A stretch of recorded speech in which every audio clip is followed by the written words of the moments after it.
सभी साथियों को जय भारत जय संविधान। साथियों, अगर आप ऑनलाइन हैं तो थोड़ा सा लाइव चर्चा करते हैं, आप लोग जुड़ जाएंगे तो ज़्यादा अच्छा लगेगा, क्योंकि आपके सुझावों के बगैर कोई भी क्रांति, कोई भी बात अधूरी रहती है जब तक आप लोग उसमें हिस्सेदारी ना लें। आज का विषय है साथियों कि जब जब भी भारत में चुनाव आता है, भारत में जब जब भी चुनाव आते हैं, चाहे वो प्रदेश का हो या लोकसभा का चुनाव हो, यहाँ तक कि नगर निगम के चुनाव भी या ग्रामीण चुनाव आते हैं, उन चुनावों में जो प्रत्याशी होते हैं वो प्रत्याशी आपके सामने होते हैं। प्रत्याशी जो आपके सामने आते हैं ऐसे होने चाहिए या कैसे होने चाहिए, ये दूसरा विषय है। इसका निर्णय तो आप लोग खुद स्वयं लेंगे तो ज़्यादा बेहतर होगा। लेकिन एक कॉमन चीज़ देखने को मिलती है पूरे भारत में कि जब भी चुनाव आते हैं तब गरीब, असहाय और ख़ास तौर पे अनुसूचित जाति और जनजाति या पिछड़ा वर्ग, जो अति पिछड़ा वर्ग और है, उसमें जो भूमिहीन है, धनहीन है, अशिक्षित समाज है, उस समाज में अधिकतर क्या होता है, उसकी बहन बेटियों की इज्जत लूट ली जाती है, उनके घर जला दिए जाते हैं, जातीय दंगे करा दिए जाते हैं, धार्मिक उन्माद कर दिया जाता है। ऐसे हालात में वो लोग क्या करते हैं, अधिकतर बता रहा हूँ मैं, जब भी चुनाव आता है, चाहे प्रदेश का चुनाव आता हो या कि ग्रामीण से ग्राम सभा से लेके और लोकसभा तक का जो चुनाव आता है साथियों, उस चुनाव में जो अति पिछड़ा समाज है, जो भूमिहीन है, बेघर है, बेसहारा है या गरीब मजदूर है, SC ST में जो बटा हुआ जो समाज है और अति पिछड़ा वर्ग में जो बटा हुआ जो समाज है, उसके साथ में क्या होता है, उसकी बहन बेटियों के साथ बलात्कार होता है, हत्याएं होती हैं, घर जला दिए जाते हैं, जातीय दंगे करा दिए जाते हैं। प्रभाकर साहब, नायब साहब, आपका स्वागत है। मैं सिर्फ एक सवाल पूछना चाहता हूँ, ये जो लोग अभी जो राजनीति जो कर रहे हैं देश में, जो हत्याएं कराते हैं, बलात्कार कराते हैं, ये लोग कहाँ से आते हैं, कौन सी दुनिया के लोग हैं ये? क्या इनके अंदर मानवीय मूल्यों के लिए कोई स्थान नहीं होता है? भारत का संविधान तो इस आशय पे लिखा गया था कि आप लोकतांत्रिक गणराज्य बनाने के लिए और उस लोगों में जाके काम करेंगे, निरंतर काम करेंगे, लोगों के मन में, दिल में अपनी जगह बनाएंगे और तब वो लोग आपको अपना प्रतिनिधि, अपना लोक सेवक बनाएंगे। ये भारतीय संविधान का ढांचा है कि लोगों के लिए जब आप काम करेंगे, लोक सेवक की भूमिका निभाएंगे, निरंतर काम करेंगे, तो आपको वो अपने मत से सरकारी लोक सेवक बना देंगे। पहले आप प्राइवेट लोक सेवक थे, आपने NGO बनाया। हरिचंद साहब, आपका बहुत बहुत स्वागत है। पहले आप प्राइवेट लोक सेवक हैं, आप गलियों में काम कर रहे हैं, आप मोहल्ले में काम कर रहे हैं, समाज के दुख दर्द में शामिल हो रहे हैं, तो वो समाज क्या करता है, आपको अपना प्रतिनिधि बनाता है, आपको अपना लोक सेवक स्वीकार कर लेता है, फिर आपको वो सरकारी आदमी बना देता है, यानी आपको विधानसभा में भेज देता है, नगर निगम में भेज देता है, आपको लोकसभा में भेज देता है। वो क्यों भेजता है? क्योंकि आपने लोक सेवक की भूमिका निभाई, इसलिए वो अपना मत से, अपना जो वोट का अधिकार उससे भेज देता है। ये एक पहला पहलू है आपका। लेकिन दूसरा पहलू ये है कि आपको धर्म के नाम पे समूह इकट्ठा कर लेना, जाति के नाम पे समूह इकट्ठा कर लेना, जातीय दंगा उन्माद फैला के समूह इकट्ठा कर लेना, हिंदू मुसलमान के नाम पे समाज को इकट्ठा कर लेना, ये इस तरीके का जो खेल खेला जा रहा है, ये लोग कहाँ से आते हैं? क्या ये लोक सेवक हैं? अगर ये लोक सेवक है तो इनको मंदिर, मस्जिद, गुरुद्वारा, चर्च, बौद्ध विहार या इत्यादि ये जो धार्मिक जो लड़ाइयाँ हैं, ये इनके संस्थान हैं, इनके ऊपर क्यों लड़ाई करनी चाहिए थी? अभी उत्तर प्रदेश में चुनाव आ रहा है, पंजाब में चुनाव आ रहा है, उसके साथ में और 3-4 राज्यों में चुनाव है। जितने राज्यों में चुनाव होने जा रहा है उन सब में अभी से शुरुआत हो गई है। दिल्ली में तो नगर निगम का चुनाव होने वाला 5-6 महीने में हो जाएगा या 8 महीने में हो जाएगा। यहाँ पे लगातार बच्चियों को मारना शुरू कर दिया है, बलात्कार होने शुरू हो गए हैं।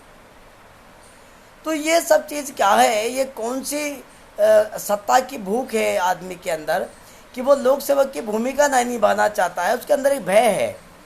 अगर वो आपके पास आता है, वोट मांगने आता है, तो आप उसको वोट नहीं देंगे क्योंकि उसने कभी आपके बीच में लोक सेवक की भूमिका निभाई नहीं। अगर वो आदमी लोक सेवक की भूमिका निभा रहा होता तो उसको ये भय नहीं होता। इसलिए वो क्या करता है, वो बलात्कार करवाता है, वो हत्याएं करवाता है, वो झगड़े करवाता है, जातीय धार्मिक उन्माद फैलवाता है। उससे क्या करता है, वो एक पक्ष को दुश्मन बता के और दूसरे पक्ष को अपने फेवर में करके और वो वोट इकट्ठा करने का काम करता है। तो ये कौन सी राजनीति की भूख है, ये लोग आते कहाँ से हैं? इन लोगों को, आप लोगों को ढूंढना पड़ेगा। और अगर नहीं ढूंढा तो ये देश अभी 70 साल से ज़्यादा हो चुके हैं, ये इतनी बर्बादी के कगार पा गया है कि देश के प्रधान लोक सेवक साहब नरेंद्र मोदी जी ये स्वीकार कर चुके हैं कि 80 करोड़ लोग, यानी 125 करोड़ में से 80 करोड़ लोग गरीबी की रेखा से नीचे हैं, भूखे हैं, जिनको फ्री में अनाज दिए जाने की ज़रूरत है। अगर 80 करोड़ लोगों को अनाज दिए जाने की ज़रूरत है तो इसका मतलब है कि भारत में 80 करोड़ लोग जो हैं वो अभी गरीबी की रेखा से नीचे हैं, भुखमरी की कगार पे हैं। तभी सरकार उसको स्वीकार कर रही है।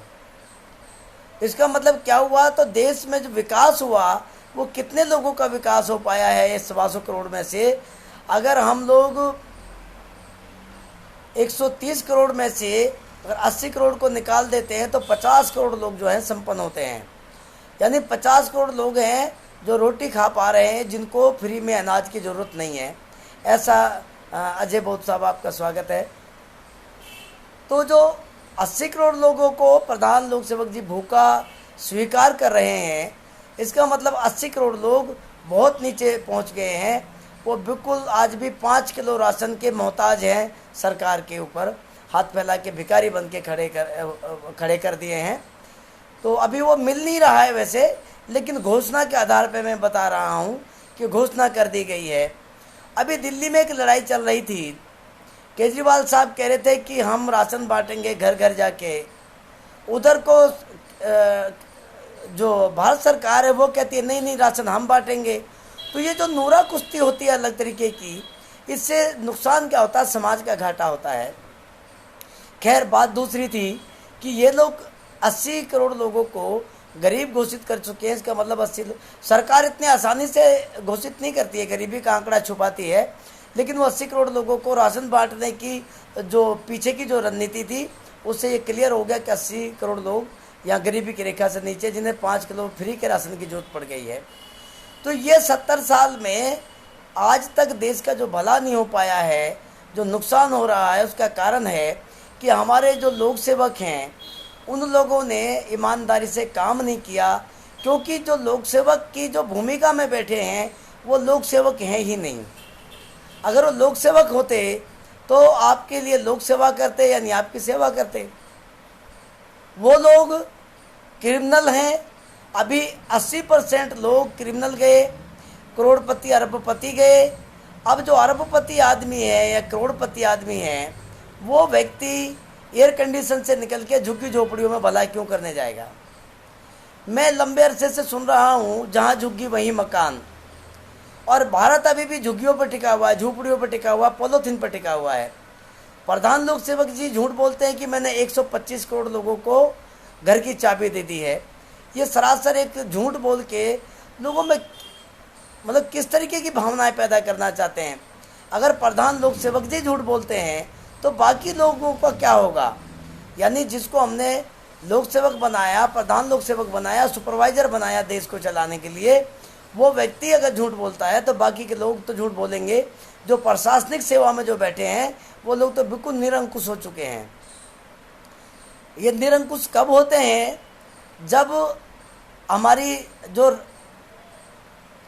पार्लियामेंट है, जिसको हम लोग शासनिक व्यवस्था बोलते हैं, या विधानसभा है जहाँ शासनिक व्यवस्था होती है, अगर शासनिक व्यवस्था अगर लचर हो, बेईमान हो, ईमानदार ना हो, तो फिर क्या होगा? जो प्रशासनिक व्यवस्था है या जो प्रशासनिक जो ढांचा है वो बिल्कुल निरंकुश हो जाता है। वो मनमाने तरीके से और सिर्फ ऐश प्रस्ती में लग जाता है, वो कोई काम नहीं करता, यानी नाकाम हो जाता है, निकम्मा हो जाता है, बेकाम हो जाता है। निकम्मा कोई गाली नहीं है, निकम्मा का मतलब है ना काम करने वाला, निकम्मा हो जाता है। और उस निकम्मा होने की वजह से जो समाज कल्याण योजना है, जैसे हमारा समाज कल्याण मंत्रालय है, वो तो कुछ करता ही नहीं है, खाली बैठा रहता है बस।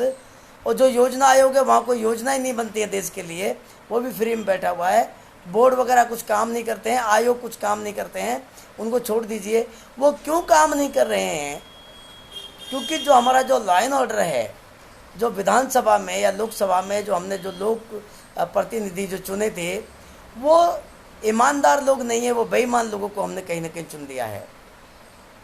तो ये लोग कहाँ से आते हैं? जो हत्याएं करवाते हैं, आगजनी करवाते हैं, घरों को जलवाते हैं। और इससे एक नुकसान और होता है साथियों, बहुत बड़ा। आप लोगों को मैं महत्वपूर्ण बात बता दूं, जब हत्याएं होती हैं, बलात्कार होते हैं, आगजनी होती हैं, जातीय दंगे होते हैं, धार्मिक दंगे होते हैं, छोटी छोटी बच्चियों का सामूहिक बलात्कार होता है, उनकी हत्याएं कर दी जाती हैं, तो क्या होता है? इन घटनाओं में कुछ लोग जाते हैं सहानुभूति के लिए, कुछ मदद करने जाते हैं, कुछ सहानुभूति बटोरने जाते हैं। वो क्या करते हैं? मीडिया के सामने लंबी चौड़ी बातें करते हैं, हम ये कर देंगे, हम वो कर देंगे, हम ये कर देंगे। बहुत सारे कोई जुलूस निकालता है, मसाल निकालते हैं, हमें न्याय दो, हमें न्याय दो, फांसी दो, फांसी दो। ये सब चीज़ें निरंतर चलता रहता है। और जब ये चलता रहता है, उसमें से कुछ राजनीतिक महत्वाकांक्षी लोग भी होते हैं। वो क्या करते हैं? उस केस को ज़्यादा मीडिया में उछालने की कोशिश करते हैं, सोशल मीडिया में या वैसे, और अपने आप को ऐसा प्रस्तुत करते हैं कि जैसे समाज का भला सिर्फ वही कर रहा है, बाकी लोग नहीं कर रहे हैं। उसके बाद में क्या होता है? एक आदमी किसी भी एक कांड में, हत्याकांड में से, बलात्कार में से या दूसरी चीज़ों में से एक आदमी नेता निकल के बाहर आता है, और वो नेता बन के और चुनाव लड़ता है, या तो सांसद बन जाता है या विधायक बन जाता है। जब वो सांसद या विधायक बन जाता है तो फिर वो आराम से चुपचाप बैठ जाता है। फिर दोबारा से कोई बलात्कार या हत्या होती है या आगजनी होती है, सामूहिक बलात्कार होते हैं, आगजनी होती है, तो वो फिर उनमें निकल के बाहर नहीं आता, क्योंकि वो विधायक या वो मेंबर ऑफ पार्लियामेंट बन जाता है। और इसी प्रलोभन में वो जब मेंबर ऑफ पार्लियामेंट बनता है या विधायक बनता है, तो वो क्या करता है? वो अपने गले में पट्टा पहन के जाता है, पट्टा पहन के जाता है कांग्रेस का, बीजेपी का या दूसरे लोगों का। तो वहाँ पे क्या करता है? वो एक व्यक्ति जब गया तो वो व्यक्ति उनके दबाव में, पार्टी के दबाव में, उसकी विचारधारा के दबाव में कुछ भी नहीं बोल पाता। जब वो कुछ भी नहीं बोलता पाता, उसकी अपनी जो नीति और रणनीति होती है वो सब खत्म हो जाती है, ज़ीरो हो जाती है। वो इसलिए कोई काम नहीं कर पाता। उसको उस हुक्मरान का, अपने दादा की बात को मानना है, जिसके रहमो करम से वो विधानसभा में या लोकसभा में गया। तो वो इसीलिए दोबारा उसकी बहनों का सामूहिक बलात्कार होता है, हत्याएं होती हैं, उसके भाइयों को मार दिया जाता है, जातीय उत्पीड़न होता है, उसके भाइयों के साथ में धार्मिक उन्माद होता है, सांप्रदायिक दंगे फैल जाते हैं। उनमें वो शामिल इसलिए नहीं हो पाता। हाँ, उसको भेजा जाता है बाद में, केस को रफा दफा करने के लिए, बाद में समझौता करने के लिए उसको भेजा जाता है। ऐसा कार्यक्रम मैंने कई बारी देखने को मिलता है। तो एक नेता बनता है हमारे बीच में से, तो उसको क्या बोलते हैं? आपदा में अवसर तलाश करना, आपदा में अवसर तलाश करना। और ये बात वो कहाँ से सीखा? पहले तो गुप्त चुप चलती थी वो, लेकिन हमारे प्रधान लोक सेवक जी ने इस बात को ओपन सिखाया है, लोगों को उजागर करके सिखाया है कि आप आपदा में अवसर तलाश लीजिए। ऐसा कार्यक्रम बनाया। तो अगर हमारा प्रधान लोक सेवक ये बात सिखा रहा है, गलत बात सिखा रहा है, तो फिर दूसरे लोग तो सीखेंगे ही सीखेंगे। इसीलिए साथियों, आज का विषय ये था कि ये लोग कहाँ से आ रहे हैं जो सामूहिक बलात्कार करा रहे हैं, हत्याएं करा रहे हैं, जातीय और धार्मिक उन्माद फैलाते हैं। लोगों का अधिकार छीन लेते हैं, लोगों को बेगारी में लगा देते हैं। ये जो शोषण करने वाला जो जमात है, ये कहाँ से आती है? क्या ये इंसान नहीं है?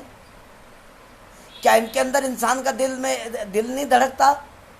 क्या इनके दिमाग में कभी ऐसा प्रेम उत्पन्न नहीं होता? कभी इनकी हार्ट बीट कभी किसी को ऐसे नहीं पुकारती? अगर ये लोग ऐसे नहीं हैं तो साथियों, आपको चंद्रशेखर साहब, आपका स्वागत है। अगर ये लोग ईमानदार नहीं हैं, ये इंसानियत नहीं है इनके अंदर, तो फिर आप इनको 70 साल से क्यों ढो रहे थे? क्या अभी भी आप इनको ढोएंगे? क्या आपको उम्मीद है कि इनके अंदर कोई इंसानियत आएगी? कभी कांग्रेस, कभी बीजेपी, कभी कांग्रेस, कभी बीजेपी, और जो दूसरे लोग भी बने वो भी इन्हीं के नीचे बने, हुक्मरान यही लोग रहे। लोकतंत्र खत्म करके लोकतांत्रिक गणराज्य की जो परिभाषा संविधान में है वो तो बिल्कुल ही खत्म कर दी। या राजशाही को लागू कर दिया, आप अधिकार मांगो आपको डंडे मारेंगे। ये अधिकार किसने दे दिया लोक सेवक को?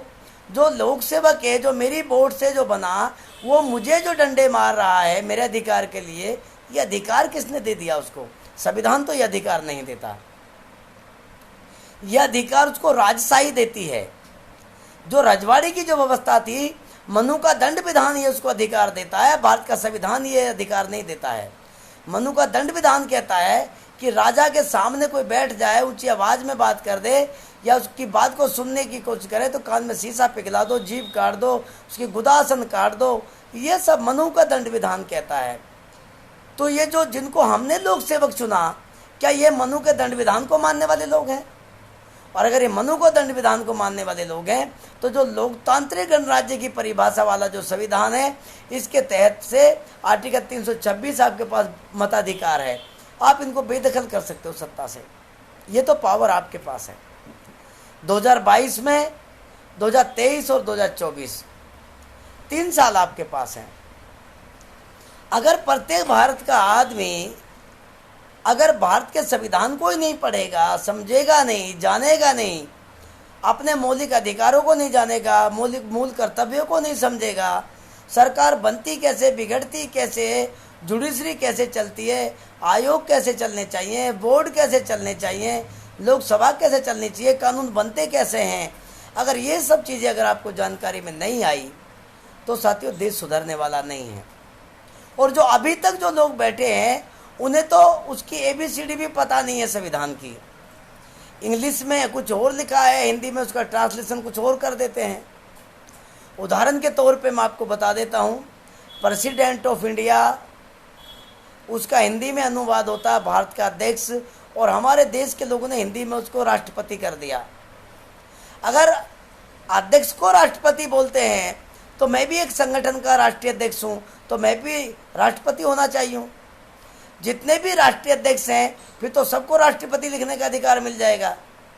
अगर सभी लोग राष्ट्रपति लिखेंगे तो राष्ट्र का पति का मतलब होता है मालिक होता है, यानी राष्ट्र के मालिक सब लोग हो जाएंगे। तो फिर जो अभी जो नेशनल प्रेसिडेंट ऑफ इंडिया की जो गरिमा है वो बिल्कुल धूमिल हो जाएगी और बिल्कुल इस तरीके से हो जाएगी जैसे मिट्टी पे आ जाना आकाश के उससे ऊंचाई से। तो जो प्रेसिडेंट ऑफ इंडिया है उसकी जो लेबल है, जो पद है, उसका आखिरी जो पद है भारत के संविधान में, यानी वो फांसी को भी टाल सकता है। भगवान आपकी मृत्यु को नहीं रोक सकता, लेकिन राष्ट्रपति रोक सकता है। राष्ट्रपति को पावर दी गई है। राष्ट्रपति अगर उसकी सज़ा माफ़ कर दे और उसको दया दे दे और कह दे कि इसकी फांसी को रोक दिया जाए तो मृत्युदंड को रोक सकता है। यानी इतना बड़ा ओहदा दिया है प्रेसिडेंट ऑफ इंडिया को। जो प्रेसिडेंट ऑफ इंडिया है उसको हिंदी में जो राष्ट्रपति बना दिया, जो राष्ट्रीय अध्यक्ष को, राष्ट्रीय अध्यक्ष सिर्फ एक ही होता है, भारत का राष्ट्रीय अध्यक्ष। और वो इस समय कोविड-19 कह रहा हूँ, कोविंद जी जो 2019 में आए हैं।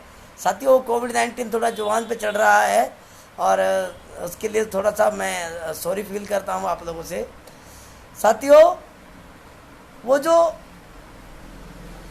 एक्चुअली में कोविंद नाम ऐसा है, वो कोविड चढ़ गया दिमाग में 2 साल से, इसलिए बार बार ना वो कोविंद की जगह ना कोविड आ जाता है दिमाग में। तो जो राष्ट्रपति जी जो हैं उनकी गरिमा ख़त्म हो जाएगी, जिनको क्या नाम है, राष्ट्रीय अध्यक्ष जी की। तो मैं भी राष्ट्रीय अध्यक्ष हूँ, वो भी राष्ट्रीय अध्यक्ष है, और तो ऐसे राष्ट्रपति अगर लिखने पे आ गए तो फिर तो सभी राष्ट्रपति लिख देंगे। तो इसलिए साथियों, ये बुश को अपनी पद की गरिमा को भी समझना चाहिए। और दूसरा है कि मैं बता रहा था कि हमारे देश में अनपढ़ लोगों के हाथ में सत्ता है। अनपढ़ लोग हैं, हठधर्मी लोग हैं, ये हठधर्मी लोग हैं, जो इनकी समझ में आ गया कर दिया। करेंसी बदली गई थी, हमेशा बदली जाती थी, लेकिन 8 नवंबर 2016 को जबरदस्ती रात को 12 बजे थोप दिया कि नहीं, आज से नोट चलेंगे ही नहीं। ये हठधर्मिता है, हिटलरगिरी है। करेंसी बदली जा सकती थी, जब से पैदा आप हुए हैं, मैं हुआ हूँ, तो करेंसी बदली गई है, ये भी बदली जा सकती थी। कहते थे कि नकली नोट नहीं चलेंगे, अभी भी धड़ल्ले से नकली नोट चल रहे हैं। अखबार में 2-4 खबर डेली आ जाती हैं, आज नकली नोटों को गिरोह पकड़ा गया अभी 2021 में। आज 26 तारीख है, आज 26 जून 2021 को भी मैं बता रहा हूँ, नकली नोट आज भी पकड़े गए। यानी 2016 में जो नोटों के नकली के लिए बंद किए गए, वो तो आज भी पकड़े जा रहे हैं। वो कोई तर्क नहीं था, लेकिन वो तर्क दिया गया। और लेकिन खैर कोई बात नहीं, जो तर्क था वो गलत साबित हुआ और इन्होंने जो तबाही मचाई। दूसरा, जिस दिन ये रामचंद्र जी की मूर्ति उठा रहे हैं उत्तर प्रदेश में, उस दिन ये थाली और ताली बजवा देते हैं पूरे देश के लोगों से।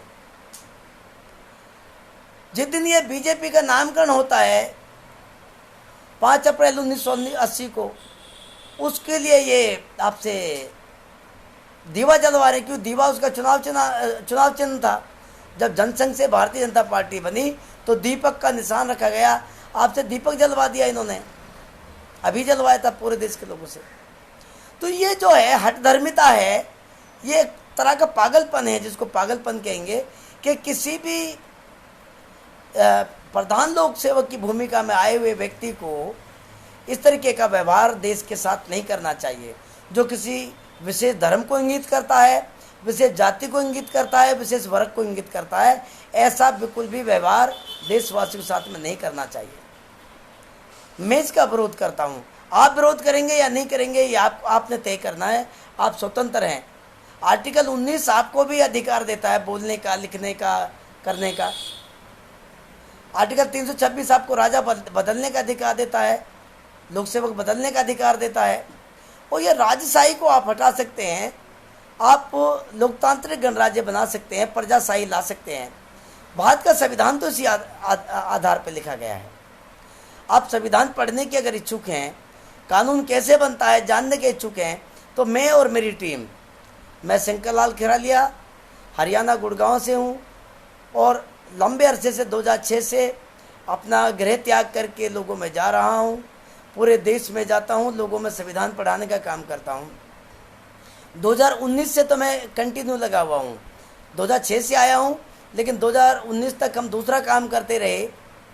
हम जातिहीन समाज की संरचना करते रहे, कभी सिंधु घाटी पढ़ाते रहे, कभी कुछ और करते रहे। अब हम लोग संविधान पढ़ाने का काम कर रहे हैं 2019 से। अगर आपको लगता है कि कानून कैसे बनता है, आर्टिकल में किस तरीके से क्या क्या प्रावधान है, आपको अधिकार कैसे मिलते हैं, उसकी क्लास हम लोग आपको दे सकते हैं। मेरी एक टीम है, मैं हूँ, हम लोग दिन रात यही काम कर रहे हैं। और साथियों, दूसरी बात जो देश में हत्याएं होती हैं, सामूहिक बलात्कार हो रहे हैं, आगजनी हो रही है, धार्मिक उन्माद हो रहा है, ये इसकी जांच कीजिए। ये करवाता कौन है, ये कौन लोग हैं? और उसमें से एक हमारा भी आदमी नेता निकल के हर बार आ जाता है। जब भी कोई दंगा होता है, कोई मंदिर मस्जिद गुरुद्वारा टूटता है, तो उसमें से नेता निकल के बाहर आ जाता है, वो राष्ट्रीय नेता हो जाता है। जब बलात्कार होता, सामूहिक बलात्कार होता, तो उसमें से एक नेता पैदा हो जाता है और वो सीधा जाता है। आज 131 मेंबर ऑफ पार्लियामेंट हो चुके हैं हमारे। 47 जनजाति के लोग हैं और 84 अनुसूचित जाति के लोग हैं। 131 मेंबर ऑफ पार्लियामेंट की संख्या कम नहीं होती है और 1000 से भी ज़्यादा आपके विधायक हैं पूरे भारत में। तो ये जो हर विधानसभा में 2, 4, 5 सीट आपकी रिजर्व होती हैं और वहाँ पे हर बार एक दंगे में से, बलात्कार में से, हत्याओं में से, मंदिरों में से या किसी में से जैसे उन्माद होता है, वहाँ से एक नेता निकल के बाहर आ जाता है और वो नेता चुपचाप अचानक से नेता निकल के बाहर आता है।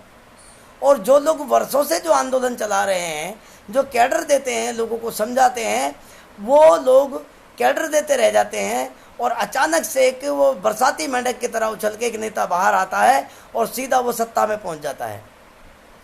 ये भी आपको ध्यान रखना पड़ेगा, ये कौन लोग हैं, कहाँ से आते हैं ये लोग, ये आपके बीच के लोग हैं या हैं कहाँ के, या कोई ऐसी नस्ल है जहाँ पे इनको स्पेशल तैयार किया जाता है। आपको जांच तो करनी पड़ेगी साथियों। तो आप लोगों से एक अपील करता हूँ, अगर आप लोग मेरी बात स्वीकार करते हैं तो एक तो ये वीडियो शेयर कर लें ताकि और लोगों तक ये बात जा सके। दूसरा साथियों, 2024 का हमने टारगेट रखा है, मिशन 2024 संविधानवादी राष्ट्र निर्माण। भारत संविधानवादी राष्ट्र बनेगा, किसी भी धर्म किसी मजहब के नाम पे ये राष्ट्र नहीं बनेगा। साथियों, आपसे अपील करता हूँ कि मिशन 2024 संविधानवादी राष्ट्र निर्माण में आप सहयोग करें।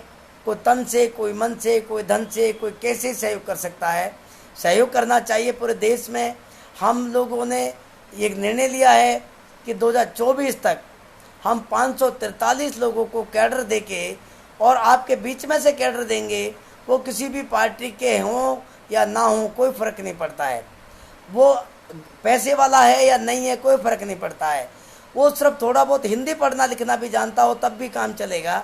हम उसको कानून कैसे बनता है, आर्टिकल कैसे पढ़े जाते हैं, समझे कैसे जाते हैं, आर्टिकल की परिभाषा क्या है, उसका वास्तविकता क्या है, उसमें वो लिखा क्यों गया है।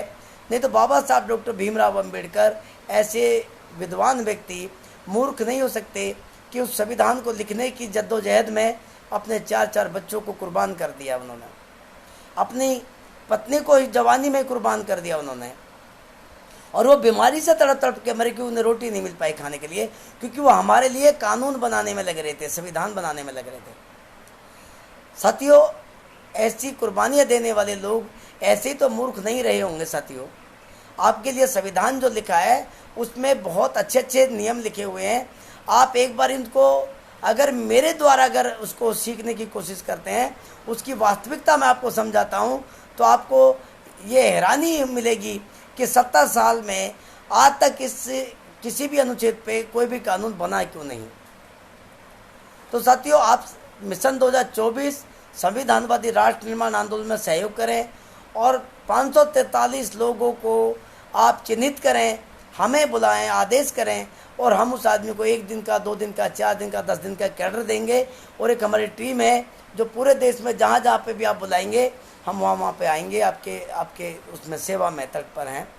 साथियों, दूसरी बता दूँ, मुझे ना राष्ट्रपति बनना, ना प्रधानमंत्री बनना है, ना एमएलए बनना है, ना एमपी बनना है, ना निगम पार्षद बनना है। मैं तो किसी गांव का प्रधान भी नहीं बनना चाहता हूँ।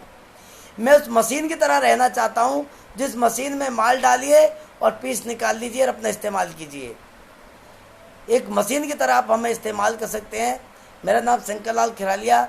इसी पोस्ट को जिसको आप देख रहे हैं, इस पर मैं अपना नंबर लिख दूंगा आप लोगों के पास में। आप हमें सेवा का मौका ज़रूर देंगे, मैं ऐसी उम्मीद करता हूँ। आप हमें सहयोग करेंगे और मिशन 2024 में ये एक और ध्यान रखेंगे कि कुछ लोग और आ सकते हैं। हमने 2019 में इसको शुरू किया था साथियों, मई जून में, मिशन 2024। अब हम इसको 15 प्रदेशों में लेके चले गए हैं मिशन 2024 को। हमारे बीच में कुछ और लोग ऐसे आ सकते हैं जो इसी नाम से इस मिशन को ख़त्म करने का कार्यक्रम बनाएंगे। तो साथियों, आपको उनसे भी सावधान रहना पड़ेगा और हमें भी सावधान करना पड़ेगा। नकली लोग आएंगे जो 70-72 साल में कुछ नहीं कर पाए, वो आज इसको वो दादा के कहने पे, जो राजा है, रजवाड़े वाला दादा है, उसके बहकाए में आके इस मिशन को ख़राब करने के लिए इसी नाम से तो दूसरा चलाएंगे, आपके अंदर घुसपैठ भी कर सकते हैं, इसी नाम से दूसरी चीज़ें चलाएंगे। और जो हमने मिशन 2024 में संविधानवादी राष्ट्र की जो कल्पना जो की है, जो कानून बनाने की जो कल्पना की है कि संविधान में जो आर्टिकल हैं उनके ऊपर कैसे कैसे कानून बनाए जाएंगे, और जो एक पूरा हमने जो एक प्रोपगेंडा बनाया है, ये पूरा शेड्यूल बनाया है, पूरी एक बुकलेट बनाई है कि किस तरीके का देश होना चाहिए, किस तरीके का राष्ट्र होना चाहिए, उसको वो ख़राब करने के लिए उसमें कोई बहुत छोटी छोटी चीज़ें घुसा के और उसको उस तरीके के आपको भ्रमित कर सकते हैं। आपको उनसे भी सावधान रहना पड़ेगा साथियों। और ख़ास तौर पे इन मेंढकों से रहना पड़ेगा जो बरसात में निकल के उछल के बाहर एकदम से आ जाते हैं। तो कोई जो जातीय दंगे होते हैं, सांप्रदायिक दंगे होते हैं, उन्माद होता है, सामूहिक बलात्कार होता है, इनके पीछे कहीं इन्हीं लोगों का हाथ तो नहीं है, या किन किन लोगों का हाथ है? क्योंकि इसके कई रूप हो सकते हैं। सत्ताधारी लोग भी कराते हैं, ये वाले लोग भी करा सकते हैं, और जो जातीय मानसिकता या धार्मिक मानसिकता के जो लोग हैं वो तो कराते ही हैं।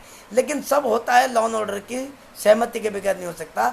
अगर लॉ एंड ऑर्डर अगर सख्त हो, जुडिशरी, क्योंकि लॉ एंड ऑर्डर ठीक नहीं है, जो लोक सेवक वो ठीक नहीं है, तो इसलिए जो न्यायपालिका है वो भी ठीक नहीं काम करती है, जो कार्यपालिका है वो बिल्कुल आराम से बैठ गई है।